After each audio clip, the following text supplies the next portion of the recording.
हवेली नौनिहाल की बात कर लेते हैं। हाँ, बड़ी वैसे खूबसूरत। खूबसूरत है और आर्किटेक्चरल एस्पेक्ट से भी देखें तो वो भी बड़ा मंजर पेश करती है, लेकिन उसकी हिस्ट्री सुना है कि बड़ी खौफनाक हौलनाक है। वो क्या कहानी है? हवेली नौनिहाल सिंह, मुस्तंसर हुसैन तारड़ कहते हैं कि वो लाहौर का ताजमहल है। अच्छा। और वाकई बहुत ही खूबसूरत हवेली है। सिख तौर की बनी हुई है। नौनिहाल सिंह उसके पोते थे, रंजीत सिंह के। तो उनके लिए वो हवेली बनाई गई थी। जो फ्रेस्को आर्ट है, मोज़ेक है, जो उसकी अब तक मौजूद है। हुँ, लेकिन अब मैं आपको बता रहा हूँ कि अब उसके ऊपर काम हो रहा है, तो बड़ी जल्दी वो रिन्यू हो जाएगी सारी की सारी। हुँ। इसी हवेली में जो ऊपर वाला कमरा है, उसके अंदर रामलीला की पूरी दास्तान तस्वीरी शक्ल में मौजूद है, जो मैं पहले जी, आपको आपने बता पहले रहा था। बताया बिल्कुल। हुआ ये कि ये हवेली बदनसीब बहुत है। जितनी खूबसूरत है, उतनी ही बदनसीब है। उसकी क्या वजह? उसकी वजह यह है कि जब रंजीत सिंह चले गए दुनिया से, तो खड़क सिंह आ गए। अच्छा। खड़क सिंह ने डोगरा ख़ानदान को थोड़ा-सा पीछे धकेल दिया।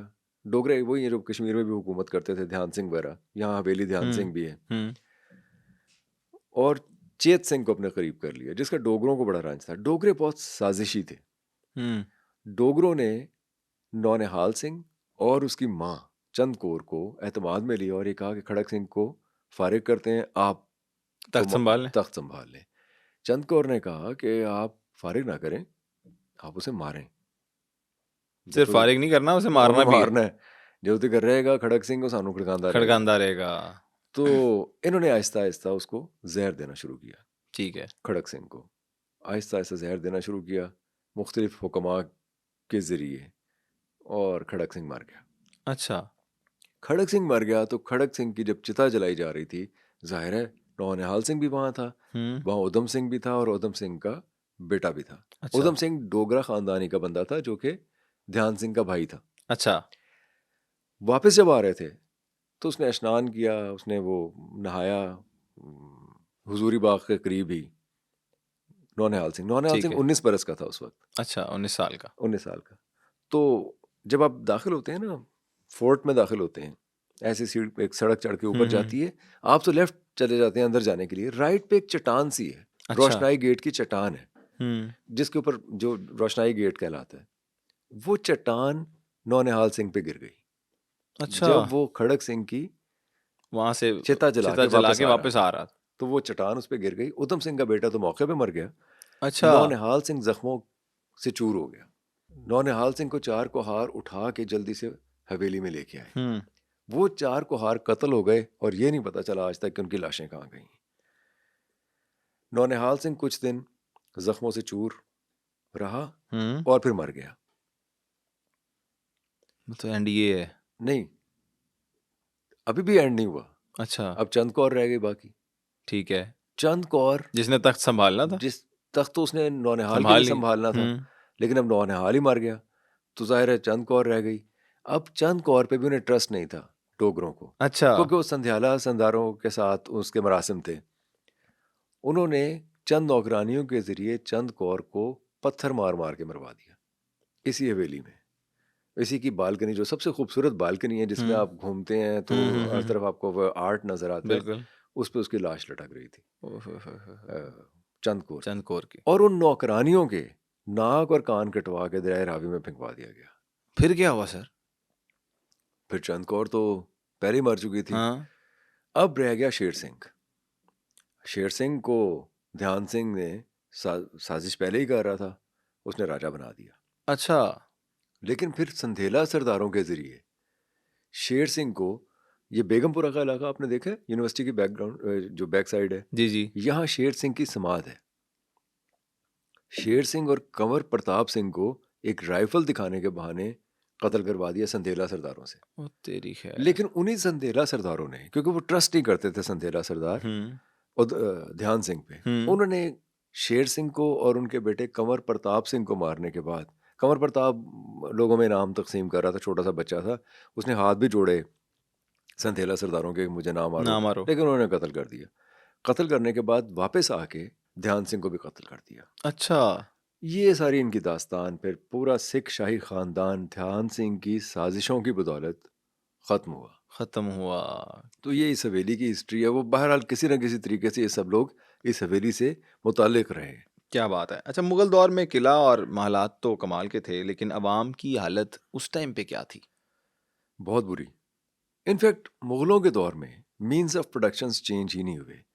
अवाम की हालत बदलती है जब आप ज़राए पैदावार को, चाहे वो ज़मीन है, चाहे वो कोई इंडस्ट्री है या कुछ भी हुँ, है, जब आप उसमें कोई तब्दीली लाते हैं। हुँ, तो इनका जो पूरा दौर था 16वीं सदी से लेके और अब तक का, ये 1857 तक का, हुँ, उसमें तो कोई मीन्स ऑफ प्रोडक्शंस चेंज नहीं हुए।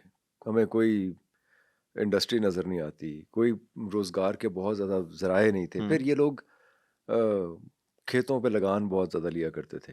अच्छा। इनके जो दीवान थे, जो इन लोगों ने अपने ऑफिसर्स मुकर्रर किए हुए थे, वो जायदादें भी हथियारिया करते थे। हुँ, अगर किसी ने कोई ज़मीन वगैरह बनाई हुई है तो वो मर गया तो जायदाद, वो ज़मीन उसके बच्चों तक नहीं जाती थी, वो अच्छा। हथियारिया करते थे। एक लिहाज से जो पूरा हिंदुस्तान था, वो एक कुंबे की सेवा में लगा हुआ था। हुँ, अब हमें जो इमारतें, मकाबे, जो जो बिल्डिंग्स और वो नज़र आते हैं, वो ठीक है, वो ज्योमेट्री का, मैथमेटिक्स का या फ़न तामीर का, आर्किटेक्चर का तो आला नमूना है, हुँ। लेकिन अवाम हमें कहीं भी तरक्की करते हुए नज़र नहीं नहीं आते। आई। सर, कुछ लोग ये हैं मंगोलों के हमले को भी लाहौर पे ना मानते नहीं हैं। नहीं, ये क्या हकीकत है? लोग ना माने, लेकिन मंगोलों ने, अब लोग हर उस हमले को ही मानते हैं जिसमें चंगेज़ खान खुद शामिल था। हुँ, ऐसा तो नहीं है। हुँ। 1215 में मंगोलों ने लाहौर को घेर लिया था और यहाँ पे तुर्क गवर्नर हुआ करता था इख्तियारुद्दीन कराकश। अच्छा। इख्तियारुद्दीन कराकश यहाँ से भाग गया। ये वाक़या है सुल्तान अल्तमश और रज़िया सुल्तान और उनके बाद का, जब यहाँ रेशा दवानियाँ थीं, आपस में झगड़े, मुल्तान के, लाहौर के, हुँ, दिल्ली के आपस में चलते रहते थे। झगड़े चल रहे थे। नासरुद्दीन ख़वाजा ये वे सब लड़ रहे थे आपस में। हुँ। तो मंगोल आ गए, मंगोलों ने लाहौर को घेर लिया। इख्तियारुद्दीन कराकश सोने, चांदी, हीरे जवाहरात एक कब्र में दफन करके दिल्ली की तरफ रवाना हो गया अच्छा, कि यार मंगोलों ने नाल नहीं नहीं लड़ना, लड़ना, बड़े ज़ालिम ने। बड़े जालिम ने। लाहौरिये सो के उठे। आपको पता है ना, लाहौर वाले जी, तो जी। सो के भी देर से उठते हैं हाँ और जी, वो उठ के ईज़ी होके।